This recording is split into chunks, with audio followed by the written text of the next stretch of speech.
They thought they could corner him with loaded questions, cameras rolling to capture his expected stumble. His simple truth cut through the staged narrative. Suddenly, the whole conversation shifted forever. The Moscone Center in San Francisco gleamed like a monument to innovation, early morning sunlight streaming through vast glass walls, catching on chrome and brushed steel. The Future Forward Tech Summit had transformed the space into something almost transcendent. Screens pulsing with data, prototype displays humming with potential, the air itself charged with ambition. But beneath the polished surface, tension coiled. Jessica Winters. Press credentials hanging like a badge or a weapon against her crisp white blouse, adjusted her blazer, smoothing her already perfect hair. 15 years at Progressive Tech Journal had made her reputation unshakable, her articles sharp, her interviews more like dissections. "You're set, Jessica," her producer Mark whispered through her earpiece. She barely nodded, scanning the crowd of tech executives, VCs, and startup founders, all here for one thing: Elon Musk's keynote and the rare open Q&A session. Jessica had spent 6 weeks preparing, compiling environmental data, crafting questions designed to corner, trap, expose. Her cameraman Ryan, leaning casually against a side wall, was already in position. He knew exactly what moments would make headlines, what would generate the clicks, the views, the outrage. The crowd shifted as summit organizers finalized the stage. 40 minutes to Musk's presentation, 10 for the initial softball questions, then her moment. "Remember the angle," Mark's voice crackled. "Climate hypocrisy is trending." She didn't need the reminder. This was what she did. Across the room, a tech blogger caught her eye, his friendly expression turning wary in an instant. They all knew why she was here. Jessica scrolled through her prepared questions, each one crafted to sound objective while leading inevitably to confrontation. Then Ryan gave a subtle motion with his camera. Musk had entered through a side door. No entourage, no spectacle. Just a man in a black t-shirt, jeans, and a bomber jacket, moving with the quiet confidence of someone who didn't need to announce himself. Jessica watched as he paused to speak with a young engineer, listening, laughing, not the calculated performance she expected. The summit director whispered something to him, and Musk's gaze flicked across the room, pausing, just for a second, on Jessica. It wasn't recognition of her specifically, but of what she represented, a challenge. Then he looked away, continuing his conversation. But Jessica had seen the flicker of awareness, the signal that someone had spotted the trap before it was sprung. "We need something explosive," Mark pressed. Of course they did. That was the game. Conflict, spectacle, headlines. The crowd thickened, energy building. Volunteers ushered attendees to seats, lights dimming just slightly to focus attention on the stage. Jessica took her position, close enough to reach a microphone, far enough to observe. Ryan's camera light blinked red, ready. The stage was set, the players in position. But today's performance wouldn't follow her script at all. The trap she had so carefully laid was about to become her own. The Moscone Center hummed with anticipation as Elon Musk took the stage. No dramatic entrance, no elaborate introduction, just a man stepping into the light, his presence instantly commanding attention. Phones lifted, screens illuminated, capturing the moment as the massive display behind him flickered with a simple question. "What if we're thinking too small?" His voice, clear and unforced, carried across the space, not performative, but undeniably compelling. Jessica Winters leaned forward, studying his cadence, searching for weaknesses, for the cracks that would make her confrontation most effective. He's starting with the usual visionary stuff. Stay focused on our angle. Her producer Mark buzzed in her earpiece, but she barely acknowledged it. 15 years of takedowns, and they still thought she needed coaching. Musk moved effortlessly across the stage. No notes, no teleprompter, just ideas flowing. Part engineer, part dreamer, part something else entirely. The audience was captivated. Executives nodding, venture capitalists leaning in, even skeptics listening intently. But Jessica wasn't here to be inspired. She was waiting, dissecting, preparing. Ryan, her cameraman, subtly adjusted his angle, capturing her sharp focus before shifting back to Musk as he detailed breakthrough battery technology, environmental impact, and the future of sustainable energy. The presentation was moving faster than expected, more substance than spectacle. Filled with data, candid discussions of failure, and an openness that almost disarmed her. For a moment, she nearly forgot why she was there, almost caught in the pull of possibility until Mark's voice cut through the moment. Remember the lithium mining angle, the water usage contradictions, the carbon footprint reality. She straightened, refocusing, her mind locking back onto the confrontation ahead. As Musk's talk shifted from technological breakthroughs to deeper philosophical territory, his voice dropped slightly, forcing the crowd to lean in. "We keep thinking of sustainability as sacrifice," he said. "What if it's actually about more?" Jessica watched the audience, recognizing the transformation. This was what made him dangerous, the ability to make people believe. Across the room, Ryan raised an eyebrow slightly. "Are you seeing this?" But she hardened herself against it. The summit director stepped forward, announcing Q&A. Musk offering more time than expected. And Jessica tensed, ready. But then Musk spoke again, his tone casual yet firm. "I'd prefer questions from people who are building something, creating, not just critiquing." Jessica's breath caught. Was that aimed at her? Had he already sensed the trap? Mark's voice was sharp now. "Don't let that stop you. We need this moment." Jessica nodded imperceptibly, her resolve solidifying. As the first questions began, timelines, specs, projections, all answered with deliberate thoughtfulness.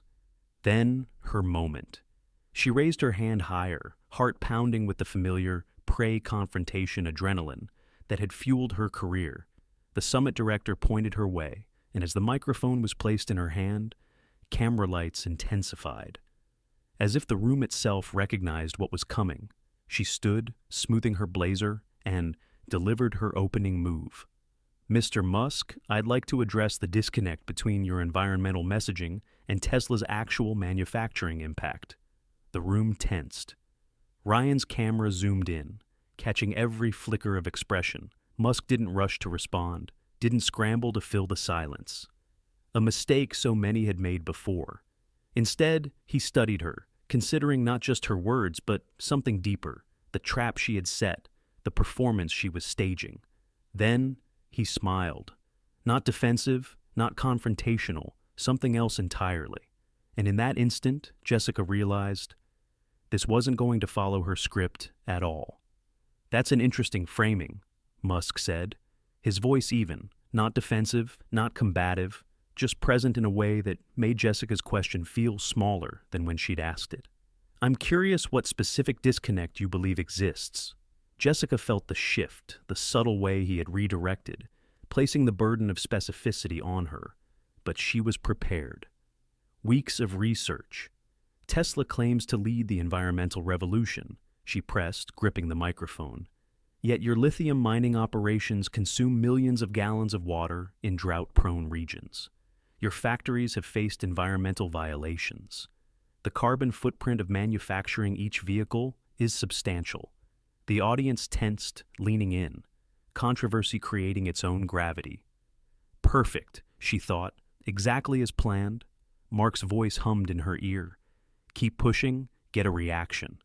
But Musk didn't react. Instead, he turned to the entire audience. "Those are important concerns," he said. "And you're right, manufacturing at scale, even with the best intentions, has an environmental impact."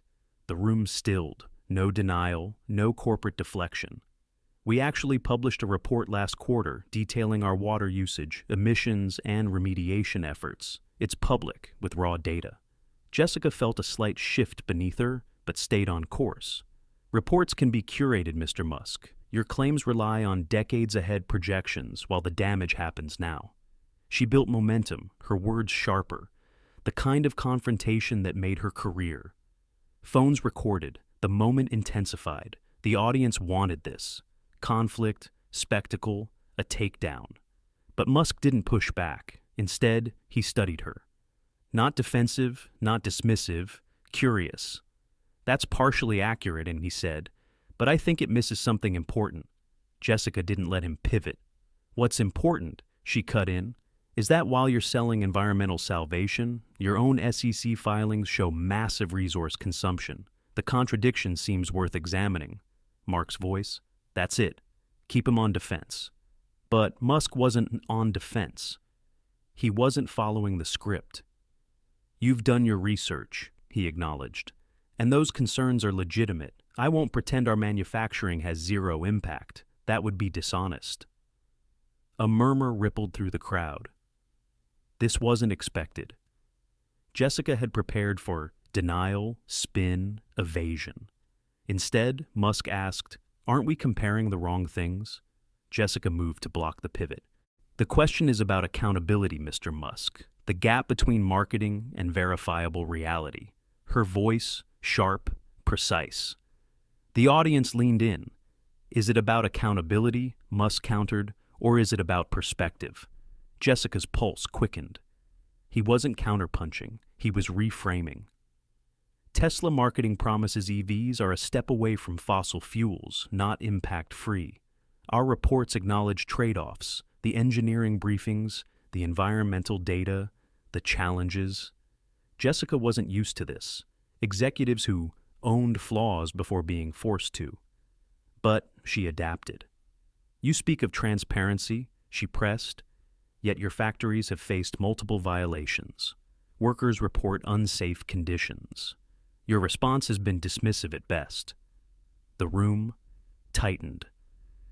This was where most executives crumbled, defensive, angry, exposed. This was the viral moment. "Now we've got him," Mark urged. Ryan zoomed in, perfect framing, perfect moment. But Musk did something unexpected. He went quiet, not out of hesitation, out of reflection. "You're right," he finally said. "We've failed in those instances, been too slow to respond, have more work to do on chemical handling, safety." Jessica blinked, not just at the admission, but at its directness. The crowd murmured, off guard, surprised. "But here's what I think is interesting," Musk continued. "We're debating whether Tesla is perfect instead of whether it's better than the alternative." Jessica recognized the pivot. "So you're justifying environmental damage today for potential benefits tomorrow?" Her voice carried the perfectest edge, forcing a cornered response. But Musk smiled, not defiant, not trapped, engaged. "No," he said. "I'm saying something different. Hold Tesla accountable, push us to improve, but understand, manufacturing anything at scale has impact. The real question isn't whether it has impact, but whether the net effect moves us in the right direction." Jessica felt it. Her narrative slipping. This wasn't the Musk she had prepared for. This wasn't the confrontation she had planned. And as he continued, his voice calm but certain, the ground beneath her shifted. The trap she had set was dissolving before her eyes. Jessica Winters felt the moment slipping, like sand between her fingers. 15 years of confrontational interviews had taught her to recognize when a target was escaping, when carefully laid traps were failing. Change tactics. Get personal. His tweets, his wealth, anything to get a reaction, Mark urged through her earpiece. She steadied herself. "Mr. Musk," she pressed, gripping the microphone tighter. "It's easy to talk about net positives when you're worth billions, while the communities bearing the environmental costs don't share in those benefits. Don't you think there's something fundamentally unjust about privatizing profits while socializing environmental damage?" The audience tensed, the attack hanging in the air. The turning point. Ryan's camera zooming in, ready for Musk's reaction. But something unexpected happened. Musk set his microphone down, stepped away from the podium, moving closer, not defensive, not retreating, but engaged. "You know," he said, his voice softer now, "I think that's actually the most important question you've asked so far." The room fell silent, even the ambient noise of shifting bodies and tapping screens fading away. "There's something profound there," he continued, "about who bears the costs of any transition, of any attempt to address the massive challenges we face." Jessica waited for the pivot, the deflection, the standard billionaire response about job creation and economic impact, but it didn't come. "I think about this a lot," Musk admitted, his voice quiet, unexpectedly real. And for the first time, Jessica hesitated. "We're trying to transition an entire planetary economy from one energy system to another, from one approach to transportation to something fundamentally different. And yes, there are costs. There are communities impacted. There are valid criticisms about who benefits first." The audience leaned in, still recording, but now engaged in a different way. This wasn't confrontation anymore. This was conversation.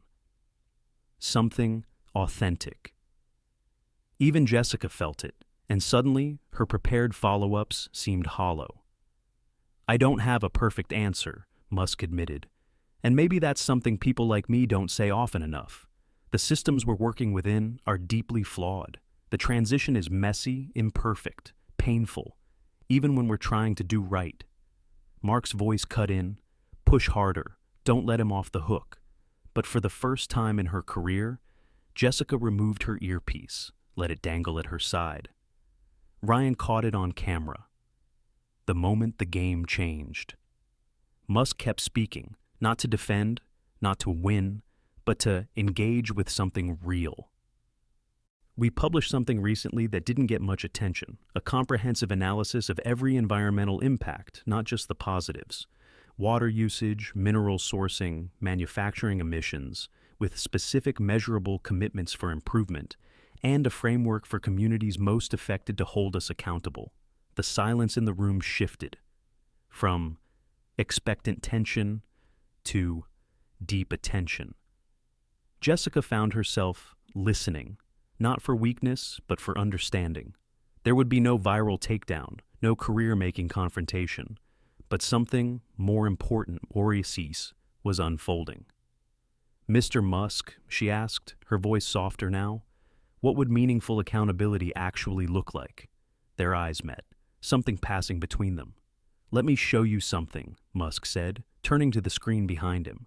A document appeared, not a polished PR piece, but a raw, detailed framework.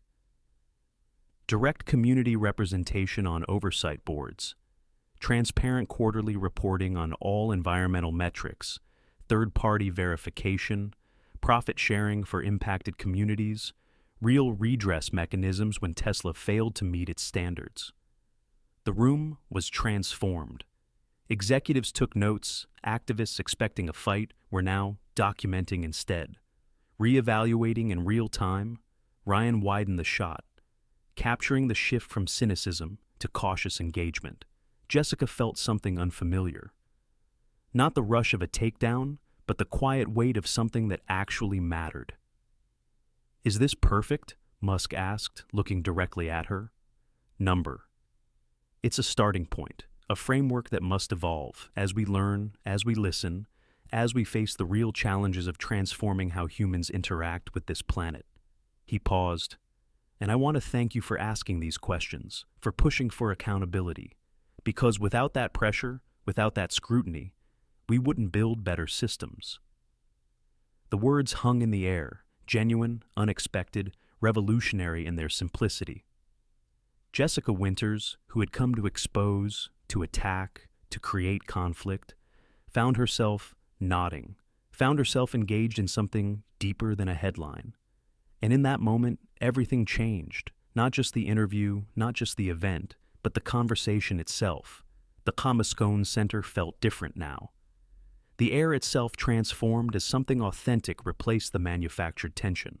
Jessica still stood, microphone in hand, but she was no longer the same journalist who had entered that morning, armed with carefully crafted traps and practiced confrontational techniques. Instead, she found herself asking, what if we look at specific communities where Tesla operates? How would this accountability framework address their immediate concerns? Her voice carried genuine curiosity now, the aggressive edge gone. The audience noticed the shift, phones still recording, but differently, capturing not conflict, but connection, not takedown, but transformation. Musk nodded, pulling up detailed maps, impact assessments, and community feedback mechanisms. That's exactly the right question, he said, revealing new policies already in place: water usage monitoring, air quality testing, profit-sharing structures, designed to ensure communities directly benefited from Tesla's operations. Ryan had abandoned his original filming plan, no longer searching for confrontational moments, but documenting something more valuable: the emergence of a new corporate responsibility model. Executives who had come for innovation insights were furiously taking notes. Activists who had expected combat were instead engaging with the specifics of Tesla's accountability framework. For the first time in her career, Jessica found herself in conversation, not interrogation. "What about communities already impacted by past operations?" she asked. Musk didn't deflect. "We owe them reparative action," he said simply, explaining Tesla's new community-led compensation fund.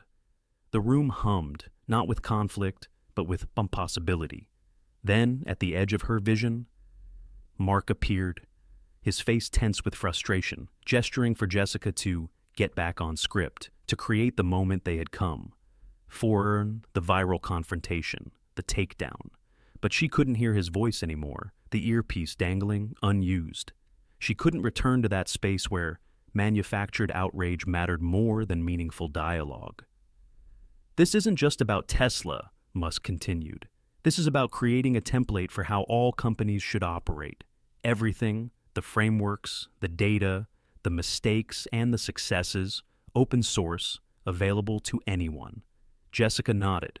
Her next question, coming not from prepared notes, but from genuine engagement: "How do you ensure corporate interests don't eventually override community concerns once the spotlight fades?"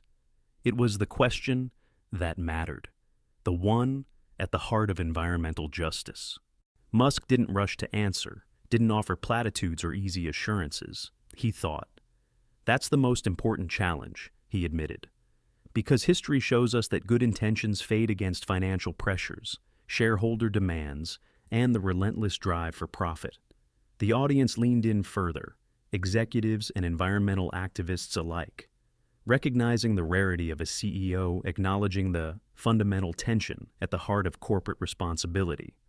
"Our approach," Musk explained, "is to build accountability into our corporate structure itself, legally binding community oversight, independent verification, financial penalties for non-compliance that flow directly to impacted communities, but most importantly, genuine partnership, where these communities have actual decision-making authority." Ryan's camera panned across the room, capturing faces shifting from skepticism to consideration. As cynicism gave way to engagement, Jessica felt something shift within herself. 15 years spent exposing contradictions, generating viral moments of conflict, and now, standing in this transformed space, she wondered what journalism could be if it prioritized understanding over attack, solution-seeking over spectacle.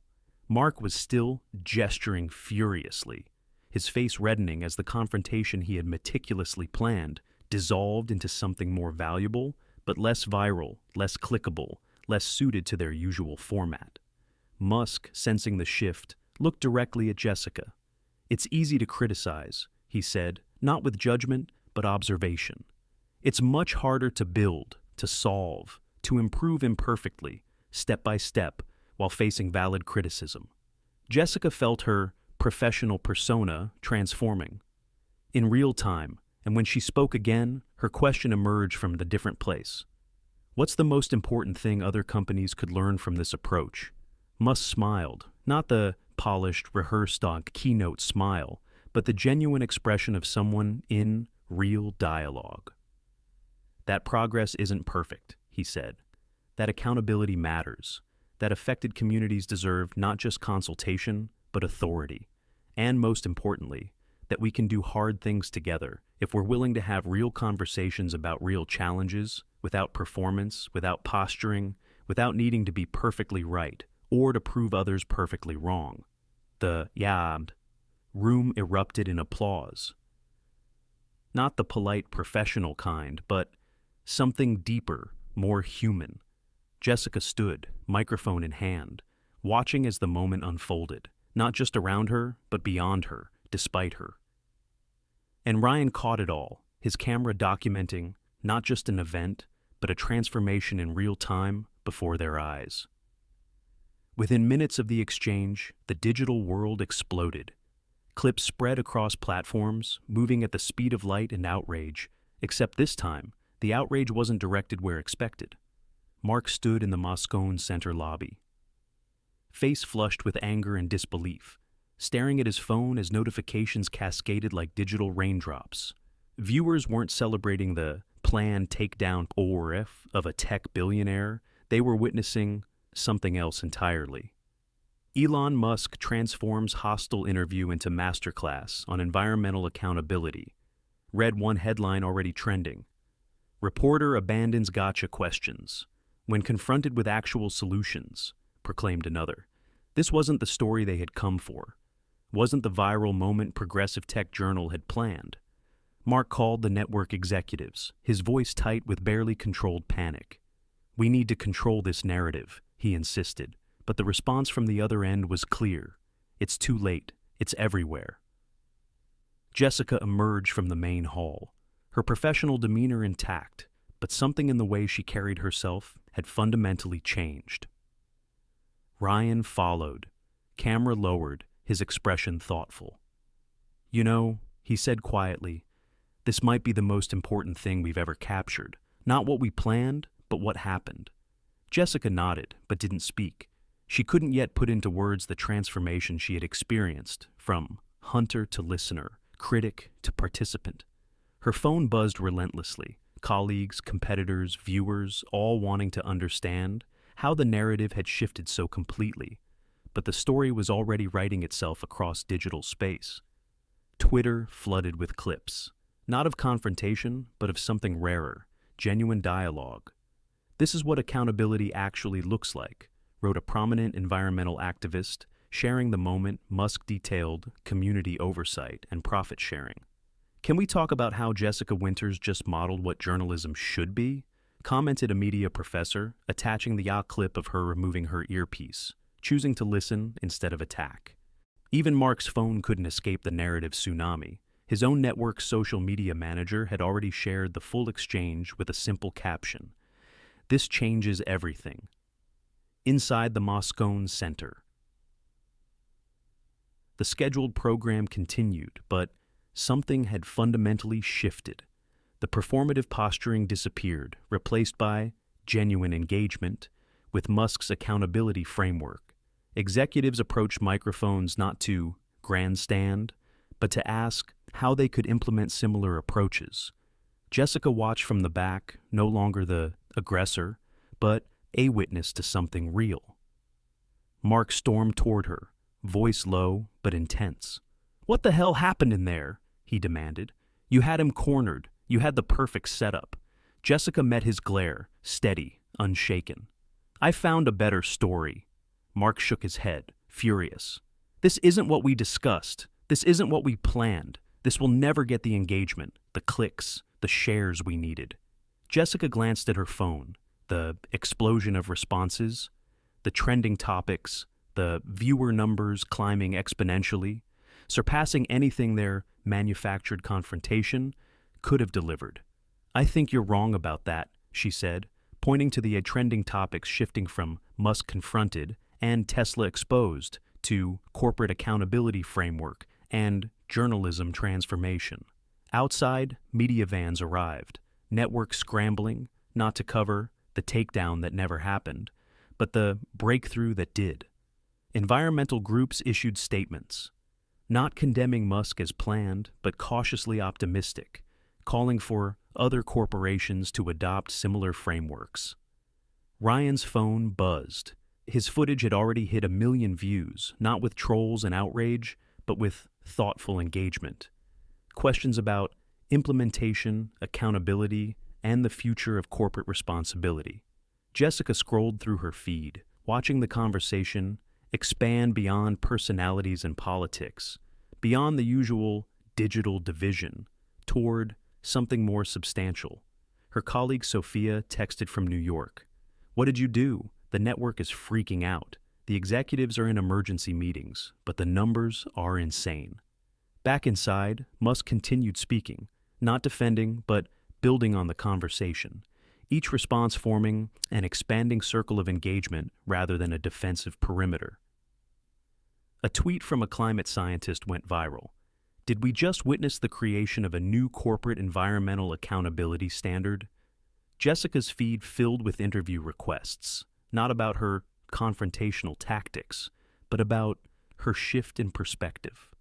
What made her change course? What made her abandon the planned attack and engage with solutions instead? Mark paced the lobby, still making calls, still trying to reclaim control of a narrative that had already outgrown the narrow confines of provocation. His phone buzzed, a text from the network's social media manager. Stop panicking, this is gold. Different than expected, but better. Engagement metrics are breaking records across demographics we never reach. By late afternoon, the digital conversation had shifted entirely. Instead of the expected endorse, Musk called out. Headlines, new topics dominated. Corporate environmental justice, a new standard for accountability, journalism rethought. The online world, so often driven by conflict, had for once turned its attention to base solutions. Jessica finally answered one text from her editor-in-chief. With a simple message, I found a better way forward. Then she silenced her phone, watching the continued Moabaste dialogue unfold. In the main hall, where executives and activists, groups so often at odds, were now finding unexpected common ground in the frameworks Musk had presented. Ryan approached, his camera packed away, but his mind still turning. You know, he said quietly, in 15 years of filming, I've never seen anything like that. Jessica nodded. She understood completely. This wasn't just a story changing. This was an entire approach transforming, from conflict to collaboration, from criticism to construction, from division to unity. And as the numbers soared, as the conversations deepened, as the unexpected ripples spread, one thing became clear. What happened in that room wasn't the failure of a takedown. It was the beginning of something that might actually matter. 3 days after the Moscone Center exchange, the ripples had become waves, crashing against established norms and reshaping the media landscape. Jessica Winters sat in her apartment, watching as the story unfolded beyond her control, beyond anyone's, taking on a life of its own. Progressive Tech Journal. Executives had called an emergency strategy meeting. Their entire approach suddenly questioned, not just by viewers or critics, but by their own staff, reporters who had witnessed what happened when journalism transcended takedowns, when listening replaced attacking, when solutions outshined criticisms. 4 major tech companies had already announced they were reviewing Tesla's framework, considering similar accountability structures for their own environmental impacts. Financial analysts noted something unexpected. Tesla's stock hadn't plummeted, as controversy usually dictated, but had steadied, strengthened, as investors recognized the long-term value of community partnership over conflict, of transparency over obfuscation. The video had been viewed 60 million times, cutting across demographics, reaching people who normally ignored corporate policy or environmental frameworks. Jessica's phone rang again, another interview request, this time from a major network, not to discuss Musk or Tesla specifically, but to explore what had happened in that room, the moment journalism transformed from performance to purpose. She declined, still processing, still reflecting on 15 years spent building a career on confrontation, on criticism, on conflict, and the unexpected realization that something else entirely might actually matter more. Mark had been reassigned, moved from producer to consultant, the network's way of acknowledging failure while saving face. His replacement, Diane, called that morning, her voice cautious but determined. We need to talk about your next piece. What angle are you thinking? Jessica considered the question, realized she no longer wanted in space. Angles no longer sought conflict for its own sake. I'm thinking about exploring corporate accountability structures that actually work, she said finally. Frameworks that go beyond performance, beyond superficial ESG metrics, toward genuine community partnership. Silence stretched across the line before Diane responded, measured but intrigued. That's different for us. But the numbers don't lie. People engage with this in ways we've never seen. Across the media landscape, similar conversations unfolded. Editorial meetings questioning the reliance on outrage-driven engagement, the fixation on divisive framing, the manufactured conflicts that had seemed like industry necessities, but were now being exposed as choices. Choices about approach, purpose, and focus. Environmental groups released position papers, analyzing Tesla's accountability framework, identifying strengths, weaknesses, and possibilities. With nuance rarely seen in public discourse, universities scheduled panels. Making the framework required reading in business schools, law programs, and environmental science departments. Meanwhile, Ryan had received job offers from 3 major networks, all wanting to understand how he had captured something so unexpectedly powerful. He declined them all, choosing instead to develop a documentary series on what happens when journalism prioritizes solutions over takedowns, understanding over outrage.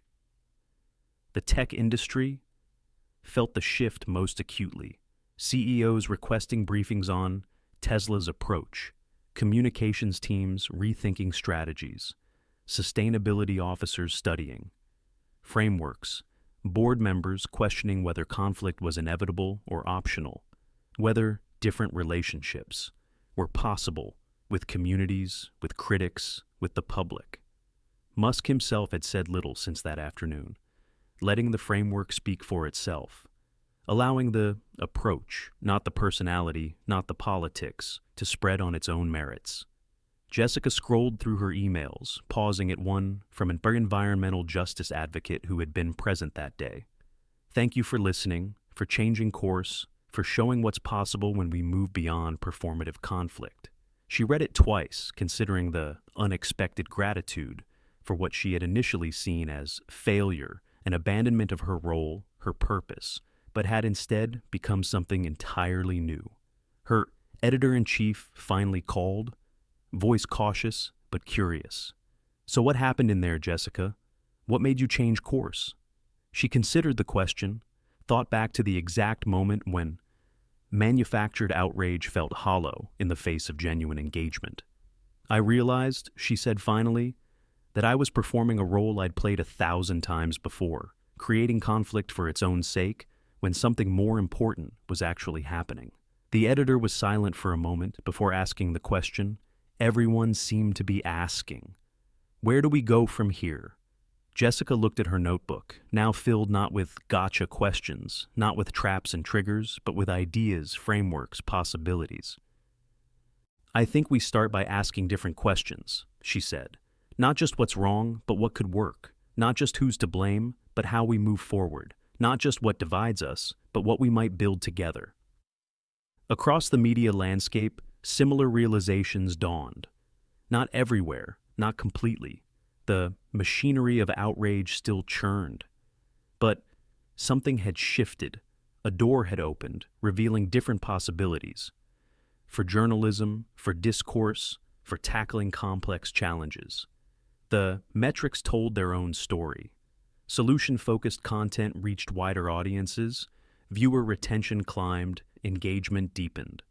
As people gravitated not just toward conflict, but progress, not just criticism, but possibility. Some networks resisted, clinging to familiar formulas, the comfort of provocation, but others saw the opening, the chance to create journalism that engaged differently, served differently, mattered differently. Jessica finally answered one last email, this time from a journalism student who had watched the exchange, the transformation, the moment everything changed. You showed me a different way forward, a different purpose for the work, She replied simply, truthfully, "I'm still learning it myself, still discovering what journalism might be when it seeks not just to expose what's broken, but to explore what might work instead. When it values not just conflict, but collaboration, not just criticism, but contribution. When it remembers that its highest purpose isn't generating clicks or views, but serving the public good through truth, through understanding, through the possibilities that emerge when we finally start listening." 1 month after the Moscone Center exchange. Jessica Winters stood at the edge of a stage, not as an interrogator, but as a speaker, addressing a packed auditorium at the Columbia School of Journalism. Students, professors, and working journalists had gathered to understand what had happened that day, how a single interview had just sparked a conversation still growing, still evolving. "I came to that interview," she began, "with 15 years of muscle memory, questions designed to trap, not illuminate, approaches built to expose, not understand, a career constructed on conflict because that's what we believed worked, that's what drove engagement, that's what journalism had become."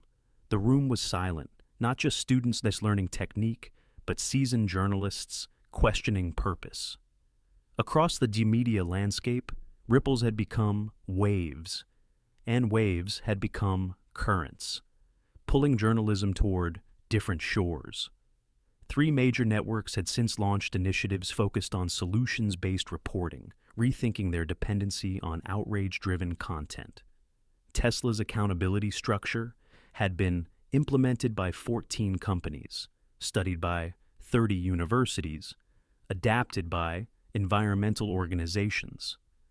Not as a PR move, but because it worked, because it offered something beyond the usual corporate performance theater. In the back of the auditorium, Ryan filmed, not for a viral moment, but for his newly acquired documentary series, Beyond Conflict, The Future of Journalism, which focused not on takedowns, but on what becomes possible when journalism prioritizes progress over provocation. Jessica continued, showing engagement metrics that defied conventional wisdom. Solution-focused content, outperforming conflict-driven reporting, thoughtful analysis, reaching audiences that had long abandoned traditional news, proving that the divide between what mattered and what worked had always been a false choice. Even Progressive Tech Journal had undergone its own transformation, its new executive team recognizing opportunity in the crisis, launching a dedicated accountability desk, focused not just on what was broken, but what could be fixed, adapted, and scaled. Meanwhile, Musk had expanded the framework, inviting critics, competitors, and independent stakeholders to refine and strengthen the accountability model, proving it was never about a brand or a personality, but about a system that could function beyond its creator. On screen, Jessica played a recent clip from a community meeting in Nevada, where local residents, environmental advocates, corporate leaders, and policymakers sat, not in opposition, but in collaboration, discussing water usage, mineral sourcing, and energy transition, with transparency, with respect, with purpose. The students watched intently, not seeing abstract theory, but real-world application. As the questions afterward revealed the shift, no one asked how to craft better confrontations, how to engineer outrage, how to trap subjects more effectively. Instead, they asked, how do we build bridges across divides? How do we illuminate solutions alongside problems? How do we serve audiences who are hungry for progress, not just conflict? Jessica answered Moiko thoughtfully. Still, learning herself, still discovering what journalism might become when it remembers its highest purpose. Then a professor raised his hand, asking what the question at the heart of the skepticism surrounding this shift. What about accountability? Doesn't this approach risk going too soft on power, letting corporations off the hook? Jessica nodded. Accountability matters, perhaps more than anything. But there are different paths to truth, different ways to hold power responsible. Confrontation is one tool, yes, but it's not the only tool, not always the best tool, especially when the confrontation itself becomes more important than the outcome it seeks. The room considered her words. Young journalists and or seasoned professionals alike, weighing transformation against tradition, purpose against performance, possibility against familiar practice. Across the country, similar conversations were unfolding. Newsrooms reconsidering their approaches, universities reimagining curriculum, audiences engaging with content that offered not just problems, but possibilities, not just criticism, but creation, not just division, but direction. Jessica concluded her address with the question that had reshaped her own purpose. What if the greatest service we can offer isn't just exposing what's broken, but illuminating what might work, not just assigning blame, but exploring solutions, not just highlighting division, but building understanding across differences? The auditorium erupted in applause, not perfunctory politeness, but a genuine response to ideas that mattered. Afterward, students gathered around, not seeking techniques for confrontation, but approaches for connection, not asking how to create viral moments, but how to illuminate paths forward. Jessica spoke with each one, sharing not certainty, but exploration, not answers, but better questions. As she left the building that evening, stepping into New York's fading light, her phone buzzed. A notification that the accountability framework had been adopted by 3 more major corporations.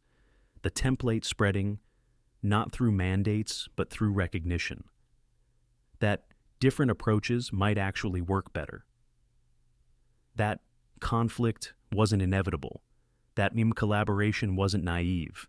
That progress was possible when purpose transcended performance, when listening replaced attacking, when understanding outshined outrage. And the story continued to unfold, not just about one exchange, one moment, one shift, but about what becomes possible when we dare to rethink our approaches, when we remember our deeper purpose, when we recognize the power not just of criticism, but of creation, not just of conflict, but of connection, not just of division, but of direction. If this story moved you, if it made you question what's possible for journalism, for discourse, for engaging with its complex challenges, share it. Because sometimes transformation doesn't begin with grand declarations, but with simple questions. What matters? What works? What might be possible if we dare to imagine different paths forward?